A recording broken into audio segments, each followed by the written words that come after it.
ஏன்னா சீனாவுக்கு இப்பொழுது பாகிஸ்தான் வேணுமா இல்லை இந்தியா வேணுமா அப்படிங்கிற கேள்வி வந்தால் இந்தியா தான் தனக்கு அதிகமாக தேவைப்படுது அப்படின்னு சீனா சொல்லும். பாகிஸ்தான் அப்படி அல்ல, அது ஒரு டிஷ்யூ பேப்பர் மாதிரி யூஸ் பண்ணிட்டு தூக்கி போட்டுடலாம்.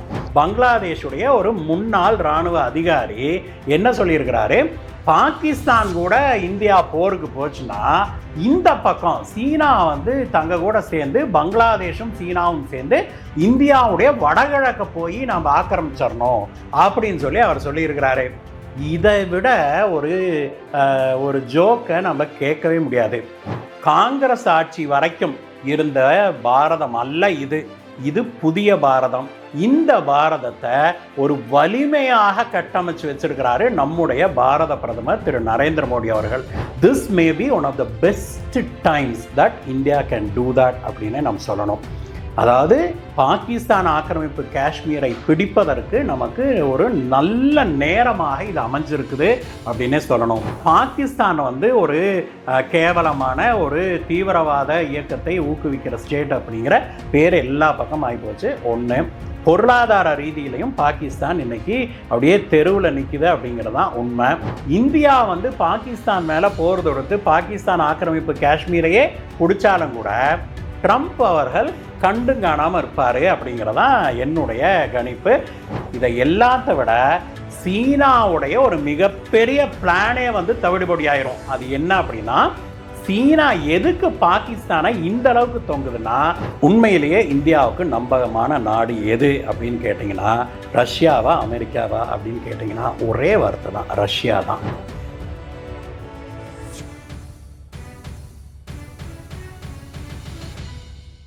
வணக்கம் ஜாம்பவான் டிவி நேயர்களே. பாகிஸ்தான் கூட சீனா வங்கதேசம் இணைஞ்சிடுச்சு அப்படின்னா இந்திய ராணுவத்தால் அதை எதிர்கொள்ள முடியுமா? பாகிஸ்தான், சீனா, பங்களாதேஷ் மூணும் இணைந்து ஒரே சமயத்தில் இந்தியாவோட ஒரு போருக்கு வருமா அப்படிங்கிறது ஒரு மிகப்பெரிய ஹைப்போதெட்டிக்கல் கொஷின்.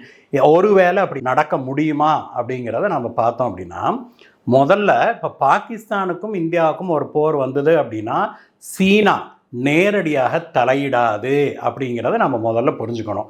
சீனாவை பொறுத்த வரைக்கும் இப்போ தான், அதாவது கோவிடுக்கு பிறகு பார்த்தோம்னா இந்தியாவுடைய பாப்புலாரிட்டி உலக அரங்கில் மிகப்பெரிய அளவில் உயர்ந்ததை பார்த்தோம். அரசியல் செல்வாக்காகட்டும் பொருளாதார ரீதியிலாகட்டும் இந்தியா மிகப்பெரிய அளவில் உயர்ந்ததை பார்த்தோம்.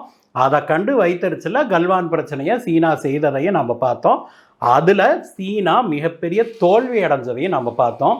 அதற்கு பிறகு இன்றைக்கு most popular head of state அப்படின்னா அது நம்முடைய பாரத பிரதமர் திரு நரேந்திர மோடி அவர்கள் தான். இந்த காலகட்டத்தில் என்ன நடந்தது அப்படின்னா, இதற்கு முன்பு இருந்த ஜோ பைடன் ஓரளவுக்கு சீனாவை அனுசரித்து போனார். ஆனால் அதற்கு பிறகு ட்ரம்ப் வந்துட்டார் இல்லையா, ட்ரம்ப் டோட்டலாகவே என்ன நினைக்கிறாரு, சீனா தான் நம்பர் 1 எனிமி, அதனால சீனாவை எப்படியாவது நாம் இறக்கணும், முடிச்சு கட்டணும்னு அவர் திட்டம் போடுறாரு. அந்த திட்டத்துக்கு அவர் எடுத்திருக்கிற மிகப்பெரிய துருப்பு சீட்டு எது அப்படின்னா இந்தியா தான். இந்தியாவை தங்க கூட இணைச்சிக்கிட்டா சீனாவை மட்டம் தட்ட முடியும், சீனாவுடைய ஆதிக்கத்தை குறைக்க முடியும் அப்படின்னு சொல்லி ட்ரம்ப் திட்டமிட்டிருக்கிறாரு. இப்படிப்பட்ட சூழ்நிலையில் இதற்கிடையே என்ன ஆயிடுச்சு, சீனாவும் ரஷ்யாவும் ஒன்றாகவே சேர்ந்து செயல்படுறதுனால அந்த கூட்டணியில் இந்தியாவை நெருங்க விடவே கூடாதுன்னு ட்ரம்ப் இந்த பக்கம் கங்கணம் கட்டிக்கிட்டு இருக்கிறாரு. அதே சமயத்தில் சீனா என்ன பண்ணுது, நடுவில் ஒரு 4-5 வருஷம் இந்தியாவுக்கும் சீனாவுக்கும் பயங்கரமான உரசலாகி ஒரு டிஸ்டன்ஸ் ஆகி போச்சு இல்லையா, அதனால் அந்த உறவை செட்ரைட் பண்ணிட்டு மீண்டும் இந்தியாவும் சீனாவும் பழையபடி ஒரு அளவுக்கேனும் நாம் ஒரு நட்புறவோடு இருக்கணும், இந்தியாவை இப்போதைய சூழ்நிலையில் நம்ம பகிர்ந்து கொள்ளக்கூடாது, மாறா இந்தியாவையும் தங்களோட அணியில் சேர்த்திக்கிட்டா தங்களுடைய அணி பலம் பெறும், அப்போ நம்ம மேற்கத்திய நாடுகளை அவங்க அடிக்கிறதுக்கு ஈஸியாக இருக்கும்னு சீனா ஒரு திட்டமிடுது. இதுதான் இந்தியா தொடர்பான சீனாவுடைய மனமாற்றத்துக்கு, இந்த ஒரு வருஷத்தில் நடந்த மனமாற்றத்துக்கு மிகப்பெரிய காரணமே.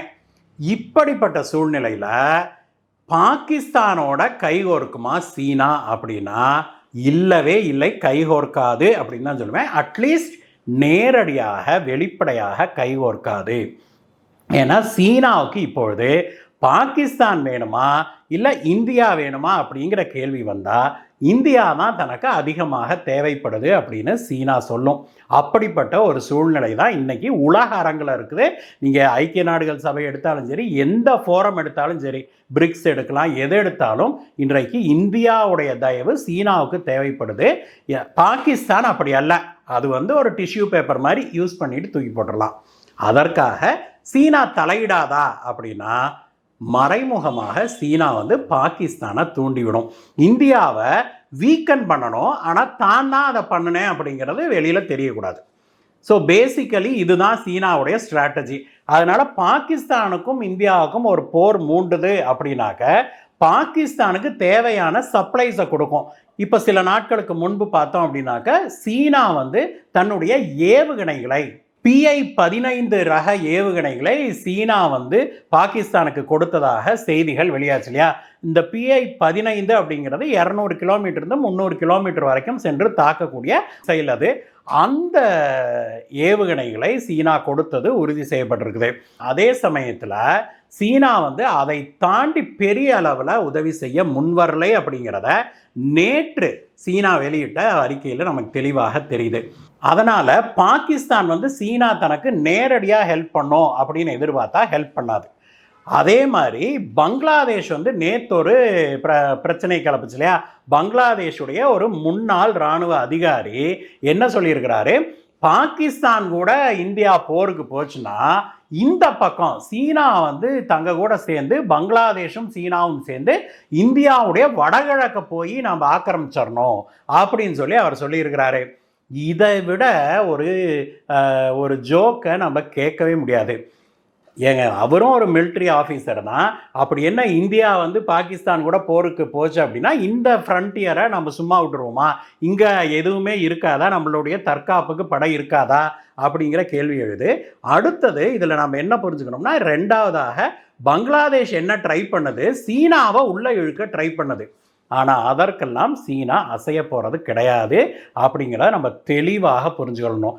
ஏன்னா 10 வருடங்களுக்கு முன்பு காங்கிரஸ் ஆட்சி வரைக்கும் இருந்த பாரதம் அல்ல இது புதிய பாரதம். இந்த பாரதத்தை ஒரு வலிமையாக கட்டமைச்சு வச்சிருக்கிறாரு நம்முடைய பாரத பிரதமர் திரு நரேந்திர மோடி அவர்கள். அதனால இந்த 10 வருஷத்துல இந்தியாவோட இமேஜே மாறிடுச்சு. இமேஜ் மட்டுமல்ல, இந்தியாவுடைய ஸ்டாச்சரே மாறிடுச்சு. இந்தியாவுடைய பொருளாதாரம் மிகப்பெரிய அளவில் உயர்ந்திருக்குது. இந்தியாவுடைய இராணுவ கேப்பபிலிட்டி மிகப்பெரிய அளவில் உயர்ந்திருக்கிறத பார்க்குறோம். அதனால் சாமானியத்துக்கு எந்த ஒரு நாடும் இந்தியாட்ட வாலாட்டாது அப்படிங்கிறதான் உண்மை. அதனால் பாகிஸ்தானும் சீனாவும் பங்களாதேஷும் இணைந்து இந்தியா மேலே ஒரு ஒருமித்த தாக்குதல் நடத்துறதுக்கான வாய்ப்பே இல்லை அப்படின்னு தான் நம்ம சொல்லணும். சின்ன சின்ன தொல்லைகளை பங்களாதேஷ் கொடுக்க முடியும். சீனா பாகிஸ்தானுக்கு சப்ளைஸ் கொடுக்கறதுனால, இராணுவ தளவாடங்களை சப்ளை பண்ணுறதுனால சின்ன சின்ன தொல்லைகளை நம்ம கொடுக்க முடியுமே ஒழிய அதை தாண்டி சீனாவும் உள்ள வராது, பங்களாதேஷாலையும் எதுவும் செய்ய முடியாது அப்படிங்கிறதான் உண்மை. பாகிஸ்தான் இப்போ ஆக்கிரமிச்சிருக்கிற காஷ்மீர் பகுதியை இந்தியா கைப்பற்றுவதற்கான வாய்ப்பு இருக்கா? பலரும் இன்னைக்கு என்ன எதிர்பார்க்குறாங்க அல்லது ஒரு ஆர்வத்தோட சொல்றாங்க அப்படின்னாக்க, இந்தியா இந்த சமயத்தை பயன்படுத்தி பாகிஸ்தான் ஆக்கிரமிப்பு காஷ்மீர் முழுவதையும் நம்ம கைப்பற்றி விடணும் அப்படின்னு சொல்றாங்க. உலக அரங்கத்தில் இப்ப நிலவுகிற ஒரு அரசியல் சூழலை பார்த்தோம் அப்படின்னா, this may be one of the best times that India can do that அப்படின்னு நம்ம சொல்லணும். அதாவது பாகிஸ்தான் ஆக்கிரமிப்பு காஷ்மீரை பிடிப்பதற்கு நமக்கு ஒரு நல்ல நேரமாக இது அமைஞ்சிருக்குது அப்படின்னே சொல்லணும். எப்படி சொல்கிறோம் அப்படின்னாக்க, நீங்கள் பாகிஸ்தான் ஆக்கிரமிப்பு காஷ்மீரை பிடிக்கணும் அப்படின்னாக்க இராணுவ பலத்தையெல்லாம் விட்டுருவோம். அதை தாண்டி பிற நாடுகளுடைய சப்போர்ட் நமக்கு இருக்கணும் இல்லையா. பிற நாடுகள் அதற்கு எதிர்ப்பு தெரிவிக்கக்கூடாது இல்லையா. பிற நாடுகளுடைய ஒத்துழைப்பு இல்லைன்னா கூட அதை கண்டுக்காமல் இருக்கணும் இல்லையா. அப்படிப்பட்ட ஒரு சூழ்நிலை இப்பொழுது நிலவுது. ஏன்னா பாகிஸ்தான் ஒரு கேவலமான ஒரு தீவிரவாத இயக்கத்தை ஊக்குவிக்கிற ஸ்டேட் அப்படிங்கிற பேர் எல்லா பக்கம் ஆகிப்போச்சு. ஒன்று, பொருளாதார ரீதியிலையும் பாகிஸ்தான் இன்னைக்கு அப்படியே தெருவில் நிற்குது அப்படிங்கிறதான் உண்மை. இப்படிப்பட்ட சூழ்நிலையில் பாகிஸ்தானுக்கு யார் சப்போர்ட்டுக்கு வருவா அப்படிங்கிற கேள்வி எழுது. அந்த பக்கம் நம்ம அமெரிக்காவிலிருந்து ஆரம்பித்தோம்னா, இன்னைக்கு அமெரிக்காவுடைய ட்ரம்ப் அவர்கள் இருக்கிற மனநிலையில் இந்தியா வந்து பாகிஸ்தான் மேல போர் தொடுத்து பாகிஸ்தான் ஆக்கிரமிப்பு காஷ்மீரையே பிடிச்சாலும் கூட ட்ரம்ப் அவர்கள் கண்டும் காணாம இருப்பாரு அப்படிங்கிறதான் என்னுடைய கணிப்பு. அதாவது ஒரு லிப் சர்வீஸுக்காக ஒரு கண்டனம் தெரிவிக்கலாம், ஒரு வார்த்தை சொல்லலாம். அதே மாதிரி மற்ற மேற்கத்திய நாடுகளுமே கூட ஒரு லிப் சர்வீஸுக்காக ஐயோ இந்தியா இப்படிலாம் பண்ணியிருக்கக்கூடாது, காஷ்மீரியர்களுக்கு உரிமையை கொடுத்துருக்கணும் அப்படி இப்படின்னு பேசினாலுமே கூட பாகிஸ்தான் பக்கம் நிற்க மாட்டாங்க அப்படிங்கிறது உறுதி. அந்த சைட பிற நாடுகளை பொறுத்த வரைக்கும் பாகிஸ்தானுக்கு ஆதரவு வராது. இந்த விஷயத்தில் பாகிஸ்தானுக்கு ஒரு மாரல் சப்போர்ட்டாக பெரிய ஆதரவை யார் கொடுப்பாங்க அப்படின்னா இஸ்லாமிய நாடுகளை நாம் சொல்லலாம். அவங்களும் வந்து ஒரு அளவுக்கு வாய்மொழி ஒரு அளவுக்கு லிப் சர்வீஸாக ஒரு ஆதரவை தெரிவிக்க முடியுமே ஒழிய, சில கண்டனங்களை தெரிவிக்கலாமே ஒழிய, ஐக்கிய நாடுகள் சபைக்கு போய் தீர்மானங்களை கொண்டு வரலாமே ஒழிய, அதை தாண்டி அவங்க வந்து எதுவும் செய்ய மாட்டாங்க, செய்ய முடியாது அப்படிங்கிறது உண்மை. அப்போ அங்கேயும் வந்து பாகிஸ்தானை போய் காப்பாற்றி இந்த நாம் பாகிஸ்தான் ஆக்கிரமிப்பு காஷ்மீரை எடுத்துக்கிறதுல தடுக்கிறதுக்கு ஆள் இல்லை அப்படிங்கிறது உண்மை.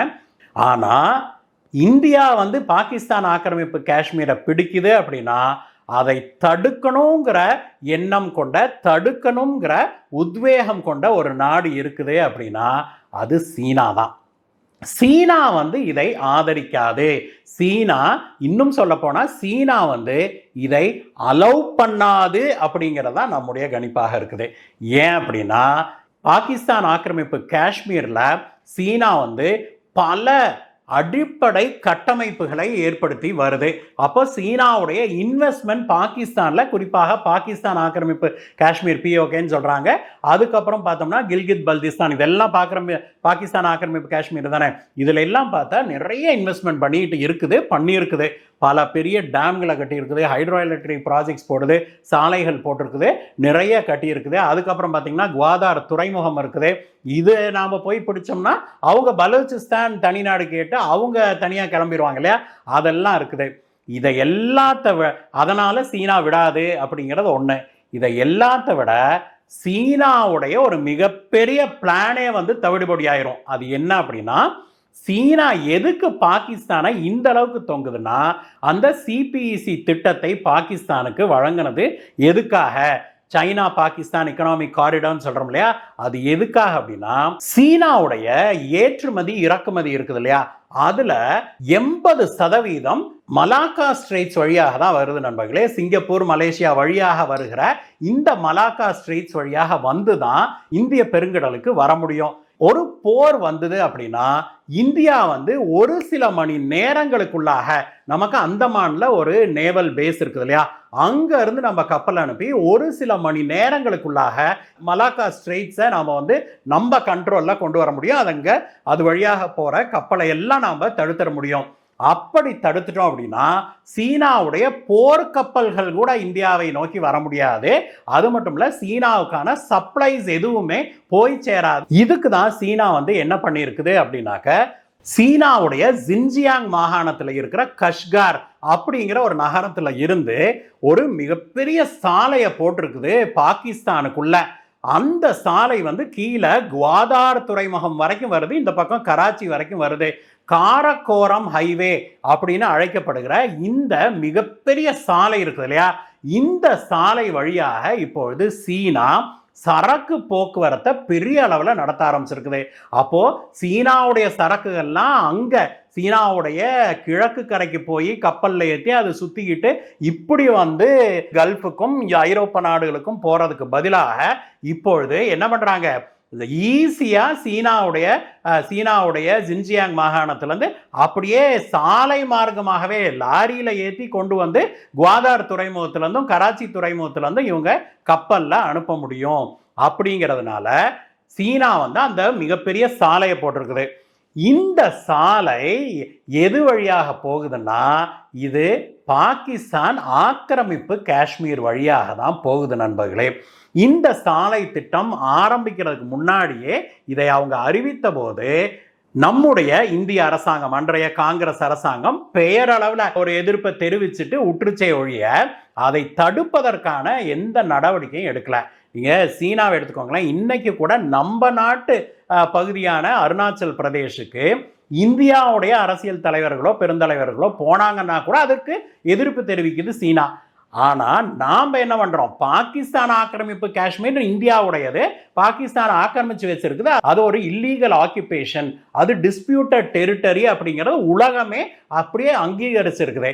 அப்படிப்பட்ட ஒரு பிராந்தியம் வழியாக சீனா ஒரு மிகப்பெரிய சாலையை போடுது, அந்த பிராந்தியத்தில் பெரிய பெரிய திட்டங்களை பண்ணுது அப்படின்னா இந்தியா அதற்கு கடும் கண்டனம் தெரிவிச்சிருக்க வேண்டாமா? ஐக்கிய நாடுகள் சபைக்கு இந்த பிரச்சனையெல்லாம் கொண்டுட்டு போயிருக்க வேண்டாமா? முந்தைய காங்கிரஸ் அரசுகள் எல்லாமே இதையெல்லாம் கண்ணை மூடிட்டு அப்படியே ஒண்ணுமே நடக்காத மாதிரியே உட்காந்துக்கிட்டாங்க. அதனுடைய விளைவு இன்னைக்கு எங்க நிக்குதுன்னா, இவ்வளவு பெரிய சாலையை சீனா போட்டிருக்கிறான். அந்த ஒரு சாலைக்காகவே அவன் நம்மளைய இந்த பாகிஸ்தான் ஆக்கிரமிப்பு காஷ்மீரை பிடிக்கிறதுக்கு விடமாட்டான் அப்படிங்கிறதான் உண்மை. பாகிஸ்தான் ஆக்கிரமிப்பு காஷ்மீரை இந்தியாவால பிடிக்க முடியும், பாகிஸ்தானால அதை தடுக்க முடியாது, பிற நாடுகள் எதுவுமே தடுக்கிறதுக்கு வராது. ஆனா சீனாக்காரன் விடமாட்டான். இந்த ஒரு காரணத்துக்காகவே இந்தியாவை பாகிஸ்தான் ஆக்கிரமிப்பு காஷ்மீரை பிடிக்கிறதுக்கு சீனா விடாது அப்படிங்கிறதா உண்மை. ஆனா அதற்கு மாறாக பாகிஸ்தான் ஆக்கிரமிப்பு காஷ்மீர்ல சில பகுதிகளை இந்தியா பிடிக்கக்கூடும் அப்படிங்கிறது என்னுடைய கணிப்பாக இருக்குது. அதை பற்றிய பேச்சுக்கள் இப்பொழுது வெளியிலையும் வர ஆரம்பிச்சிருக்கிறது. உதாரணத்துக்கு எடுத்துக்கிட்டோம்னா, இந்த அக்னூர் டேகர் அப்படின்னு ஒரு இடம் சொல்றாங்க இல்லையா, அக்னூர் சிக்கன் நெக் அப்படின்னு சொல்லுவாங்க.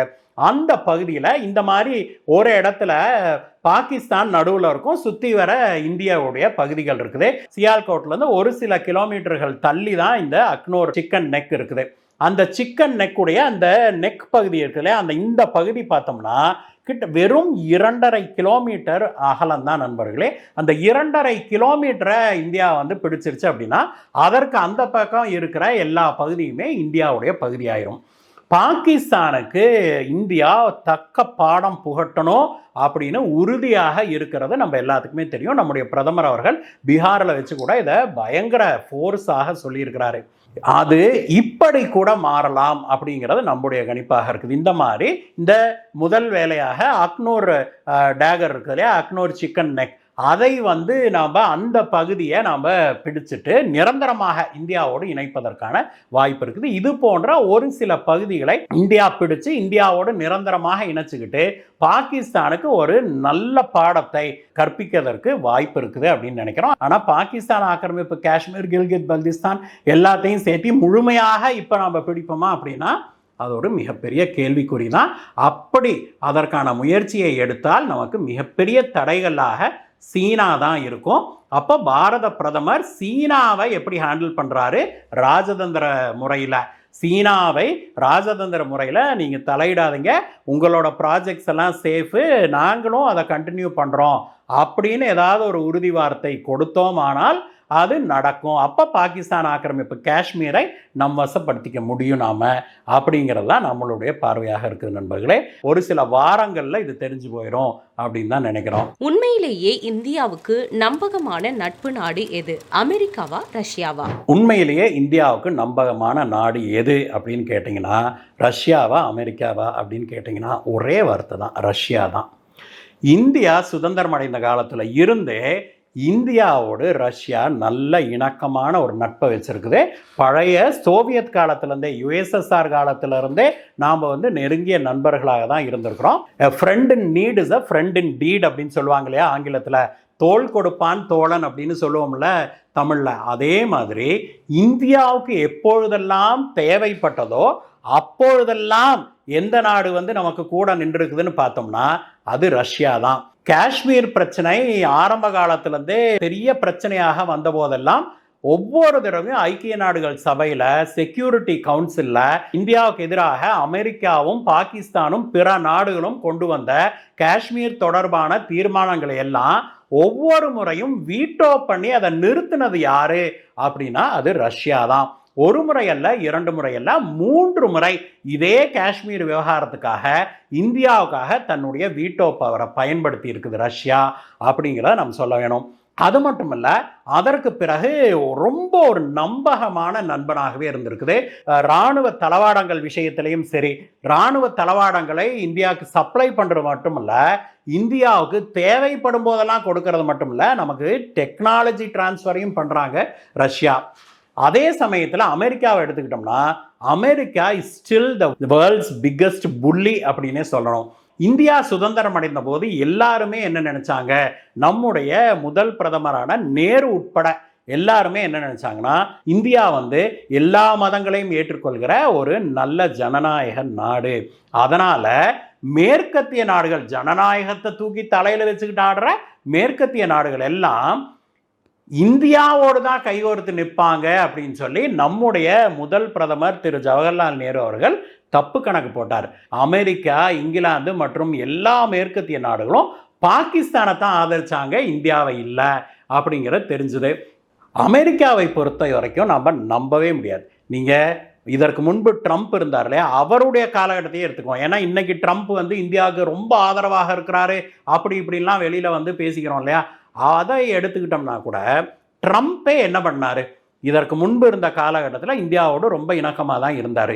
ஆனால் கோவிட் பிரச்சனை வந்தப்போ, தங்களுக்கு ஒரு தேவைன்னு வந்தப்போ, இந்தியா தனக்கு கோவிட் வேக்சின் கொடுக்கணும், அமெரிக்காவுக்கு கோவிட் வேக்சினை கொடுக்கணும் அப்படின்னு ட்ரம்ப் மிரட்டினாரா இல்லையா? ட்ரம்ப்புடைய மிரட்டலுக்கு நாம் பணியவில்லை அப்படின்னாலுமே கூட, ஏன் இவங்களை பகைச்சுக்கணும் அப்படிங்கிறதுக்காக நாமளும் கொஞ்சம் வேக்சினை கொடுத்தோமா இல்லையா? அந்த வேக்சின் இருந்திருந்தா ஏழை நாடுகளுக்கு போயிருக்குமா? அந்த மாதிரி ட்ரம்ப்பை வந்து நம்ம நம்பவே முடியாது. இப்போ கூட நீங்கள் எடுத்துக்கிட்டோம் அப்படின்னாக்க, ட்ரம்ப் வந்து ரொம்ப வாலட்டைலான ஒரு கேரக்டர்.